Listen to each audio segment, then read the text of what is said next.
vivez une fête sensationnelle, mortelle, exceptionnelle. Multidimensionnel peut-être? Non, désolé. Ah d'accord. Ce modèle d'annonce, il n'y a que Adafo Média pour le faire. Pour toute information, contactez-nous 628 06 06 60. Adafo Média. Et si vous commenciez maintenant? Partie des grandes gueules de ce vendredi 26 mars 2021. Nous sommes très heureux de vous retrouver et de parler d'actualité avec vous. Lui, il prône une nouvelle façon de faire la politique. Il estime que tous les autres sont dans le verbiage. Il a été élu le 14 mars dernier à la tête d'une nouvelle formation politique. Mori Kaba veut mettre l'accent sur la préoccupation des Guinéens qui vivent aujourd'hui dans une grande précarité. Il se base sur une nouvelle idéologie qu'on appelle le circonstancialisme. De quoi s'agit-il réellement? Il sera avec nous. Il est le président de l'Avenir d'une Nouvelle-Guinée et il nous expliquera de quoi il s'agit réellement. Vous le savez, vous pouvez interagir à cette émission. Nous allons d'ailleurs essayer de voir, de lire vos réactions sur le 657 39 13 13. Nous commençons par ce premier message. Salut les GG, moi c'est Jean-Claude en service à la DCE de Ratoma. Je vous informe que M. Bakary Camara, le DCE de Ratoma, refuse de partir. Ça fait maintenant 3 bonnes années qu'il est à la retraite. Il a plus de 50 ans de service. Youssef Kaba nous écrit également sur le 657 39 13 13. Il est inconcevable qu'après 10 ans à la tête du pays, qu'on n'ait pas pu le doter d'une seule université, sachant que le manque d'infrastructures s'impose. Ce qui sidère davantage, c'est l'inexistence de tout projet allant dans ce sens et visant à améliorer ce système éducatif déstructuré. Nous partons avec cet autre. Bonjour les GG. Au ministère des Transports, plusieurs directeurs communaux de l'ENAM ont fait plus de 50 ans et continuent à travailler. Bonjour les GG, c'est Tierno Dieng depuis Mamou. Le président lui-même a modifié la constitution qui appartient à tout le monde. Pourquoi X ne modifierait pas sa date de naissance? C'est Tierno Dieng donc qui pose la question. Nous partons avec cet autre. Salut les GG. C'est Wowo de Kobela, dit Macron. Je crois qu'aucune décision du président ne sera respectée parce que c'est les partisans du parti RPG qui gouvernent. Ils se connaissent mieux, ils n'ont peur de rien tant qu'ils restent toujours dans ce gouvernement. Désolé pour ceux qui s'attendent à un changement sous l'ère de Fama Alpha. Nous partons avec cet autre. Salut les grandes gueules, c'est Wowo. Je pense qu'on a lu ce message. Je suis d'accord avec le brave Ibrahima Diallo. C'est la Guinée qui a échoué, pas le FNDC. Exceptionnel Kamano, SOS donc qui nous envoie ce message. Bonjour Diadia et à toute l'équipe des grandes gueules. Mettre en place cette commission pour les différentes familles qui possèdent les documents légaux afin de dédommager tant ouf de soulagement. Merci au président de la République pour cette belle initiative. Oublions cette histoire de FNDC car c'était pour tromper une partie du peuple de Guinée. Bon vendredi à tous. Nous partons avec cet autre auditeur qui nous a écrit donc sur le 657 39 13 13. Bonjour les GG, c'est Souma Jibril depuis Koya Wonkifon. Franchement, notre système de santé, voilà, je pense que c'est un message qui ne date pas d'aujourd'hui. Bonjour les GG, c'est Souma Jibril depuis Koya Wonkifon. Si c'était de belles annonces qui pouvaient développer la Guinée, on serait parmi les pays émergents du monde aujourd'hui, mais très malheureusement, c'est tout à fait le contraire sur le terrain. Nous partons avec cet autre. Salut les grandes gueules, c'est MMB depuis Wanindara. En fait, c'est à propos des détenus. Je sollicite humblement le professeur Alpha Condé de les libérer parce que ce n'est pas leur place en prison. Respect et considération à mon journaliste préféré de Espace FM. Voilà, il parle de sa journaliste préférée. Donc, Amadou, on va partir avec les tweets, avec bien entendu la complicité de Vladimir Poutine qui nous les a fait parvenir. On part avec ce premier. Ils sont très très nombreux à nous avoir écrit donc sur Twitter. Nous partons avec Mamadou Ouri Bari qui nous écrit: bonjour les GG, amicalement à vous.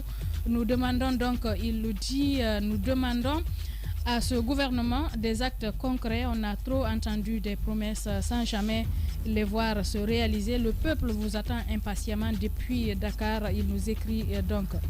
Nous partons avec cet autre tweet. Mohamed le politologue. Bonjour les GG. Gouverner autrement s'annonce avec tremblement dans l'espace gouvernemental.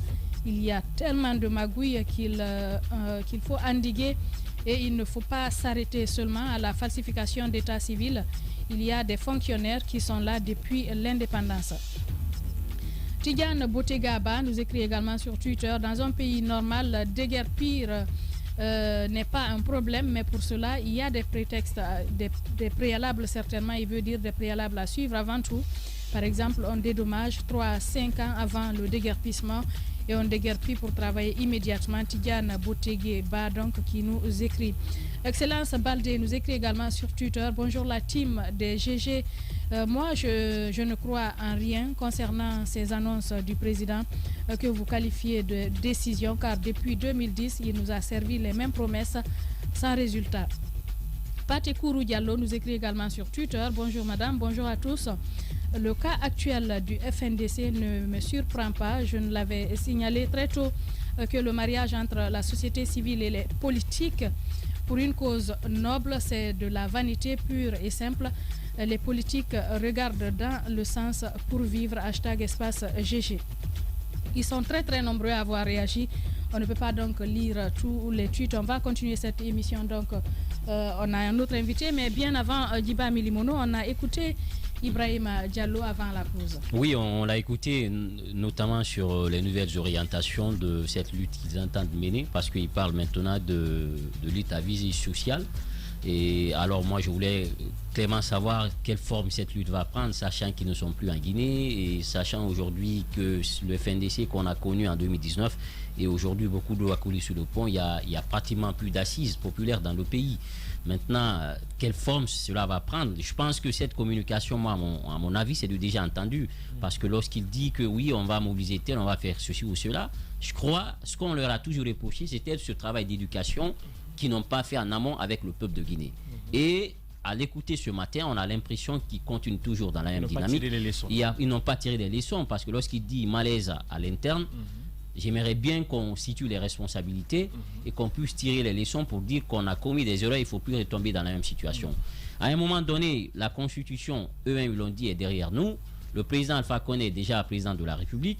Maintenant, s'il faut réajuster les choses, je pense qu'il faut venir avec des propositions aussi concrètes et éviter quand même de retomber dans les mêmes scénarios. Maintenant, moi, je me méfie des mots, mais une fois encore, j'aimerais vraiment voir comment le FNDC va pouvoir quand même polariser toutes les attentions et repartir de plus belle. On ne dit jamais en politique, et même avec les activités de la société civile, parce qu'une fois encore, c'est la condition sociale qui détermine la conscience sociale. Aujourd'hui, le pays, quand même, il y a une forte crise dans le pays. Je pense qu'on peut faire un travail de sensibilisation et d'éducation des populations au lieu d'aller toujours avec le discours martial.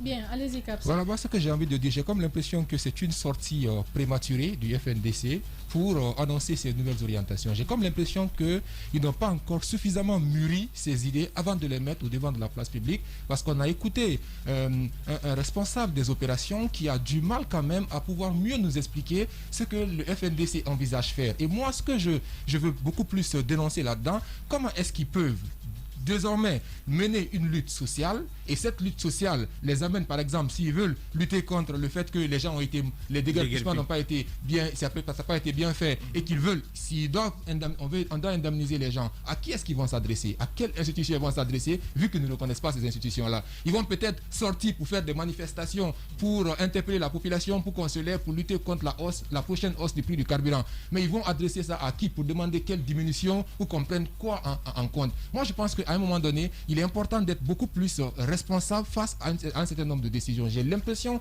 bel et bien, que le FNDC, le plus grand échec encore une fois du FNDC, c'est le fait que ce FNDC n'arrive pas à reconnaître qu'ils ont connu un échec et qu'il faut se lancer sur une nouvelle base. Aujourd'hui, les erreurs qu'ils ont eu à commettre, ils sont encore en train de s'aimer les graines dans ces mêmes terreaux-là, et si on continue à faire ce qu'on a toujours fait, on aura toujours le même résultat, et c'est regrettable. Moi, sa sortie, comme l'a dit Caps, je crois que c'était prématuré.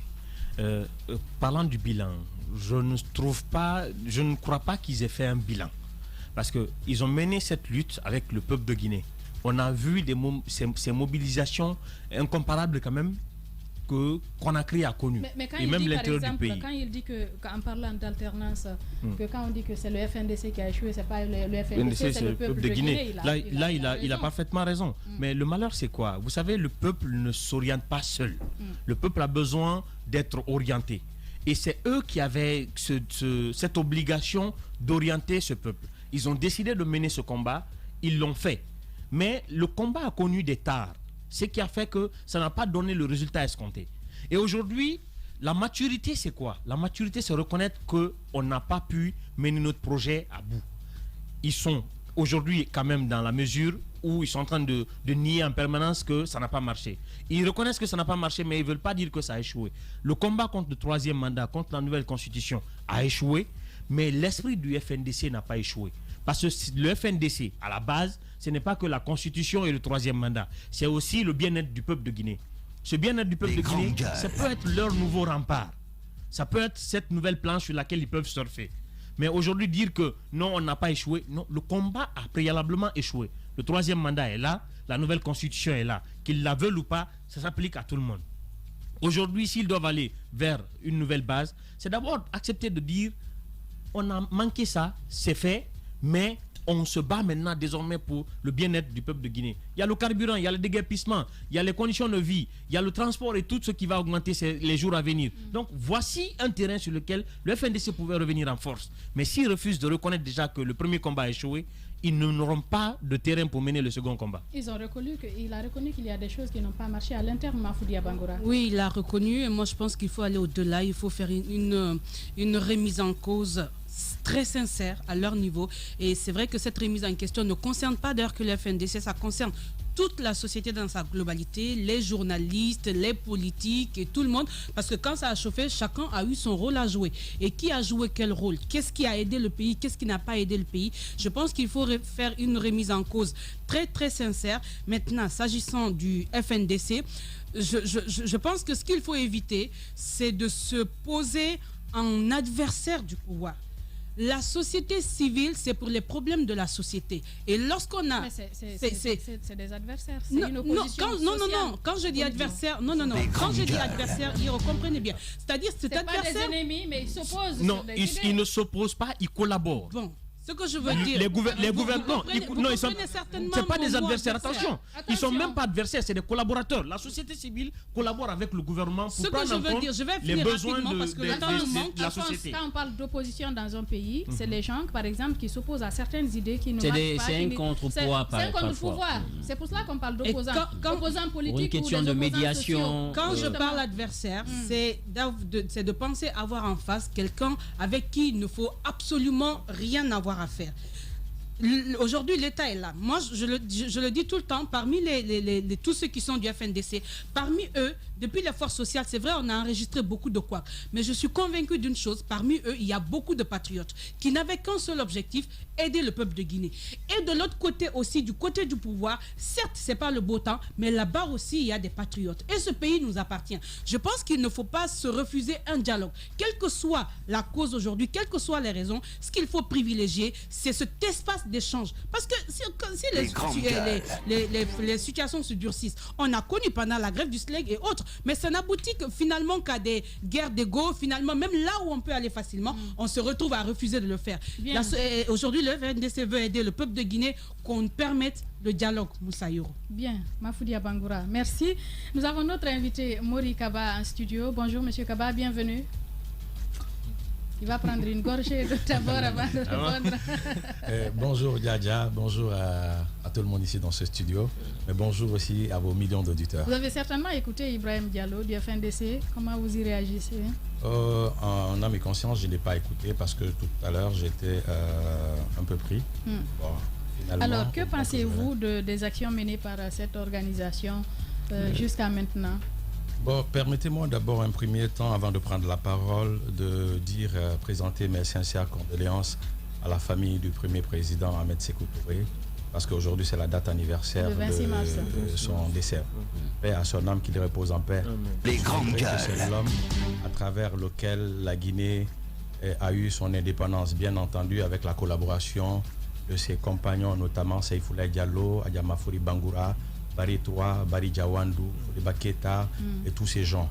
Je crois que leurs efforts ont permis à la Guinée de fêter ses 62 années d'indépendance avec face et brio, dans une conscience nette, mais aussi l'assurance recherchée d'un avenir magnifique dans la liberté. Bien. Ceci dit, Aujourd'hui, nous ne sommes pas venus ici pour parler seulement que de Alpha Condé n'a pas dormi hier, c'est Loudalin Diallo a trébuché, Kassori Fofana est descendu, il est monté, Mamadou Sylla n'a pas le niveau pour être à l'Assemblée nationale. Ça, ce sont des débats biaisés dans la mesure où la Déclaration universelle des droits de l'homme, dans son article 21, alinéa 1, 2 et 3, stipule clairement que la démocratie, en démocratie, l'élément fondamental, c'est le vote. Si maintenant, il a été élu en tant que député, aujourd'hui aussi président de l'Assemblée, deuxième, je veux dire chef de file de l'opposition, il faut respecter nos institutions. Tous ceux qui veulent gouverner ce pays doivent apprendre à respecter nos institutions. En revanche, maintenant, parlant du FNDC, je crois que depuis le départ, moi je l'avais dit, en République de Guinée, il faut être clair. Aujourd'hui, quand vous venez mener un combat social, tout le monde sait aujourd'hui que Cellou Dalein Diallo, c'est le plus grand draineur de foule, qu'on le veuille ou pas, il est le plus célèbre aujourd'hui parmi les opposants en Guinée. Donc, quand vous associez à lui, forcément, il va phagocyter votre image. Une fois phagocyté votre image, on va dire tout simplement que c'est la lutte de l'UFDG et non du FNDC. Donc, il fallait, dès en amont, préparer déjà une alternative qui consistait à aller dans un élan social. Mais tel n'a pas été le cas. Je pense que déjà, l'échec était visible. Maintenant, parlant un peu des nouvelles perspectives qu'ils veulent lancer, je n'ai pas eu le temps d'écouter pour me prononcer là-dessus, mais ici, j'étais venu dans ce studio pour parler fondamentalement des questions qui consistent les Guinéens. Vous avez été élu, je le disais tout à l'heure, à la tête d'une nouvelle formation politique à venir d'une nouvelle Guinée. Qu'est-ce qui a prévalu à cette élection? Parce qu'on se souvient, il y a quelques mois. Allez-y. Vous étiez à l'UDIR. Comment vous avez migré de l'UDIR à une nouvelle formation politique où l'UDIR n'est plus une maison sainte? Non, mais je pense tout simplement que vous avez dû suivre les événements. J'ai renoncé là-bas parce qu'il y avait beaucoup de choses qui ne marchaient pas. Mon seul péché avait été le fait que j'avais été élu à la tête de cette formation. Ceux qui pensaient qu'ils étaient les ayants droit de ce parti ont créé des problèmes. Finalement, le monde a vu et on était dans l'obligation maintenant d'aller vers une nouvelle formation politique parce qu'il n'y avait pas de possibilité de créer une nouvelle formation politique parce qu'aujourd'hui, l'État a mis tout le blocus dans ce sens. C'est pour cette raison qu'à un certain moment, quand j'ai démissionné, il y a des partis politiques qui sont venus vers moi pour que je prenne la tête. J'ai dit non, je ne veux pas prendre la tête d'une formation politique en tant que telle, mais il faudrait organiser les débats et puis aussi mettre un système d'élection. Si maintenant je suis élu, à cette occasion, je prendrai la tête. C'est ce qui a été le cas avec le parti La Guinée Nouvelle. Ok, alors moi je vais encore revenir sur la question UDIR. Est-ce que vous ne pensez pas que ça a été précipité quelque part, le fait de vous afficher et d'afficher les actions de UDIR? Et est-ce qu'aujourd'hui également, avec cette nouvelle formation politique, est-ce qu'il n'y aurait pas un travail en amont qu'il faille faire pour construire les fondamentaux, construire les véritables bases avant de pouvoir communiquer publiquement? Parce que j'ai l'impression que les nouvelles formations politiques, quelque part, dénoncent les anciennes pratiques, mais eux aussi se retrouvent à répéter ce que font les anciens mouvements politiques qu'on a pu connaître là. Est-ce que vous, aujourd'hui, vous ne pensez pas, donc, pour revenir sur la question, est-ce que vous ne pensez pas aujourd'hui que vous devriez faire un véritable travail d'abord souterrain pour mettre quelque chose en place avant de vous prêter à des communications beaucoup plus publiques, à pouvoir ne pas faire de sorte que la communication vous soit profitable en Moi, je pense que ce qui est essentiel aujourd'hui, si on pouvait mettre cette question du dire derrière, parce que moi je l'ai mis derrière, c'était assez important. Moi je pense que ce qui est essentiel, vous n'allez pas apprendre quelqu'un qui rentre en politique comment il va travailler. Nous avons déjà nos mécanismes, il faille pour essayer d'être le meilleur parti. En réalité, monsieur, en fait, ce que je veux dire, c'est que permettez-moi, ce que j'ai envie de dire. Je crois que le temps est très petit. Laissez-moi placer ça, s'il vous plaît. Aujourd'hui, vous démarrez avec une nouvelle formation politique. Quelle est aujourd'hui l'assurance que le peuple de Guinée a? On vous sait déjà, vous quittez de nouvelles formations politiques, que les mêmes choses ne peuvent pas arriver. Donc cette question, elle a son importance et à mon sens, c'est une importance. Moi, je pense que ce qui est assez fondamental et ce qui va faire la différence entre nous et les autres formations politiques, vous allez voir que oui, nous nous intéressons plus à la vie des Guinéens. Aujourd'hui, le verbiage est l'élément fondamental aujourd'hui des acteurs politiques parce qu'ils n'ont rien à proposer. Je pense que ce qui est assez fondamental, c'est de prendre en compte la vie des Guinéens. En quoi faisant? Vous avez un budget prévisionnel en Guinée de 2,4 milliards de dollars l'année dernière, cette année 2,7 milliards. Ce n'est pas ambitieux. Un pays ambitieux doit faire en sorte de mobiliser les recettes internes qui puissent lui permettre de faire face à ses obligations. La Guinée a un potentiel énorme. Un pays sérieux, un pays ambitieux, il est jaloux, il est égoïste. Il doit protéger ses biens. Je vais vous donner des exemples maintenant allant dans ce sens. Comment mobiliser les recettes pour faire face aux obligations des Guinéens?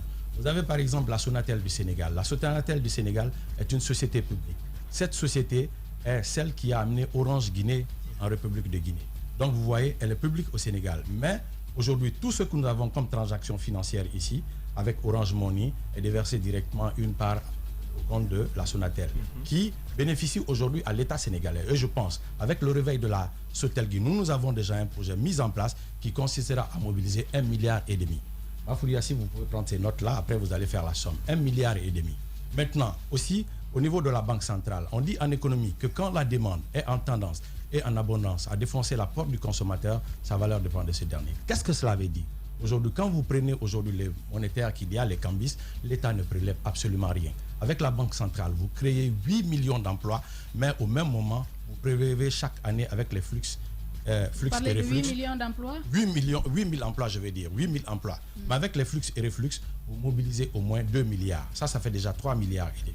Avec la SAC de Sigiri. La SAC de Sigiri, Ashanti Gold du Ghana. Ashanti Gold du Ghana est une société étatique. Cette société étatique, c'est elle qui exploite dans un cadre privé l'or de Sigiri. C'est-à-dire que maintenant, on mobilise chaque année au moins 2 milliards là-bas.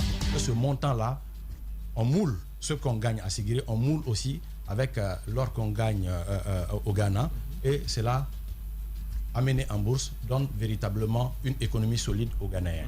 Donc, on peut mobiliser à ce niveau 4 milliards de dollars. 4 milliards de dollars est aussi mobilisé. Nous avons déjà tracé un chemin que nous appelons le schéma de Troie. Qu'est-ce que cela veut dire? Quand vous partez au niveau des impôts, aujourd'hui, vous verrez qu'il y a seulement 60% des recettes fiscales qui sont mobilisées. Mais 60% de ces recettes fiscales-là, il y a 70% de ces recettes fiscales qui sont évasées. Pourquoi? Quand les agents viennent devant les créanciers, ils leur demandent tout de suite là, de leur déverser 40% du montant et après ils font tomber 30%. Après maintenant, 30% est versé au trésor public. Donc l'État perd au moins 70% de ce qu'il doit gagner. Maintenant, quand vous regardez à cause ce de niveau... la corruption? De la corruption et le détournement des deniers publics. Maintenant, de l'autre côté, quand vous regardez maintenant les 70% là, cela fait au moins dans l'ordre de 5 milliards. Justement. Vous regroupez ça, vous êtes déjà dans un équivalent de 10 milliards. Donc, vous comprenez? 10 Et milliards maintenant, de 10 dollars. milliards de dollars par an en termes de mobilisation de recettes. Parce que ce qu'on distille souvent aux Guinéens, on nous trompe, on nous vend quelque chose. Et ce que j'appelle les intellectuels auxiliaires se vendent de cela. C'est le libéralisme. Ça, c'est dépassé même en Europe occidentale. Il y a aujourd'hui un nouveau concept que nous avons expérimenté, c'est le circonstancialisme. Pourquoi le circonstancialisme? Parce que nous estimons que toutes les autres idéologies qu'il y a aujourd'hui en pratique se retrouvent dans le circonstancialisme. Parce que le circonstancialisme, en termes économiques, dit clairement qu'on doit dépasser le socialisme primaire, le capitalisme hybride et aussi le capitalisme dépassé. Donc, quand vous regardez dans ce contexte, on se dit que nous, à travers l'État, il faut créer les moyens de production. D'accord, moi j'ai une question pour vous. Il y a aujourd'hui au Ghana, un système de mise en place des unités industrielles étatiques. C'est-à-dire que One District, One Factory, ce qui permet aujourd'hui au Ghana d'avoir 200 et quelques unités industrielles au compte de l'État. D'accord, moi j'ai une question. Vous m'entendez? Oui, vous m'entendez là, justement. La Guinée avait 300 et quelques unités industrielles. Donc, vous me tendez la perche sur la question. Aujourd'hui, le gouvernement guinéen, on a l'impression que c'est un réveil tardif. Il part de mobilisation des recettes internes. Et il y a la crise du Covid, il y a une augmentation du carburant, cette menace qui pèse. Aujourd'hui, nous sommes dans une crise. Qu'est-ce qu'il faut pour une mobilisation efficace rapidement des recettes pour faire face à ce déficit qui a été créé? Mais je viens de parler tout à l'heure, là je ne vais pas revenir là-dessus, je crois que j'ai déjà donné certaines informations par rapport à la mobilisation de recettes. Le temps ne permet pas assez, mais dans un pays sérieux, quand vous voulez aujourd'hui solidifier votre économie, partez sur la base du principe de Nicolas Caldor, c'est-à-dire le carré magique. Vous avez il faut garantir un peu aussi d'abord l'inflation, 2, assurer le plein emploi, 3, la croissance, 4, aussi la balance commerciale. Tout ce que je viens de dire tout à l'heure là, cela peut permettre facilement de garantir cela. Et quand cela se passe, nous avons aujourd'hui 10 milliards de recettes déjà mobilisées. C'est plus facile d'en parler en théorie. Non, mais ce que je viens de dire, c'est la pratique. Parce que déjà, ce que je viens de dire, je crois que quand vous allez inviter aussi d'autres acteurs politiques, mettez-leur à cet exercice. Comment il faut mobiliser les recettes internes. Moi, j'ai des grands conseillers aujourd'hui autour de moi qui certainement vont être publiés sur les réseaux sociaux ces jours à venir. Vous allez voir que nous sommes plus que résolus à résoudre aujourd'hui cette question pour essayer de sortir la Guinée de son préambule. En faisant quoi? Prenez par exemple le cas de Guéguédou. Le cas de Guéguédou, vous investissez, après ce que nous venons de dire tout à l'heure là, vous investissez 1,5 milliard. Avec 1,5 milliard, en 5 ans, vous pouvez mobiliser déjà, avec les flux et reflux, seulement qu'à Guéguédou, 5 milliards par an en termes de recettes. Donc, on peut faire face à toutes les obligations. À Kindia, on peut mettre les maisons frigorifiques qui peuvent vraiment permettre à la population désormais de vivre de façon décente en gardant ses fruits. Donc, l'économie, ça se fait avec de la mentalité, avec de la réflexion, mais avec de l'intelligence. Il ne s'agit pas de dans les studios, distiller ces cours qu'on a appris là-bas. Mais c'est ce que vous faites ce matin. Non. Bien, Mori Kaba, président de l'Avenir de Nouvelle-Guinée, on aimerait bien continuer avec vous, on est malheureusement pris par le temps. Merci d'être passé dans ce studio, Mori Kaba. Merci. Bien. Voilà comment on arrive. Avant de terminer, comment on appelle, Alphonse Mara, on a appris cette triste nouvelle, le décès du chancelier de l'Ordre national du mérite. Le général Kaba 43, qui est également le père de notre général de la DPJ, Fabou le Kamara. Commissaire Fabou. Donc toutes nos condoléances à la famille du défunt et au peuple de Guinée. Que l'âme du défunt repose en paix. Le défunt, c'est aussi un grand officier de l'armée guinéenne, Kaba 43, que les Guinéens ont connu au temps de Lansana Conté. Donc, nos condoléances à sa famille et à toute la République de Guinée. Nos sincères condoléances donc à la République de Guinée, au peuple de Guinée. Merci à tous de nous avoir suivis à l'international, de nous avoir regardés à la télévision et de nous avoir écoutés à travers toutes nos antennes locales. Merci à Madousso qui a conduit cette émission du côté de la radio, à Vladimir Poutine du côté de la régie, Nalaï Sidibé, Mafata Sano, Mamoudou Kondé, Alassane Diallo, l'homme de nuit et toute l'équipe de ce côté. Merci à tous de votre fidélité. Tout à l'heure, vous allez retrouver le Baobab, le grand JMJ, Justin Morel Junior. Il va animer l'émission Mandeng Suprême à la place de Salim Soare. Vous allez voir, vous allez vous régaler. Et nous vous retrouvons lundi avec un autre numéro des Grandes Gueules, avec bien sûr Lamine Girassi, le turbo aux commandes.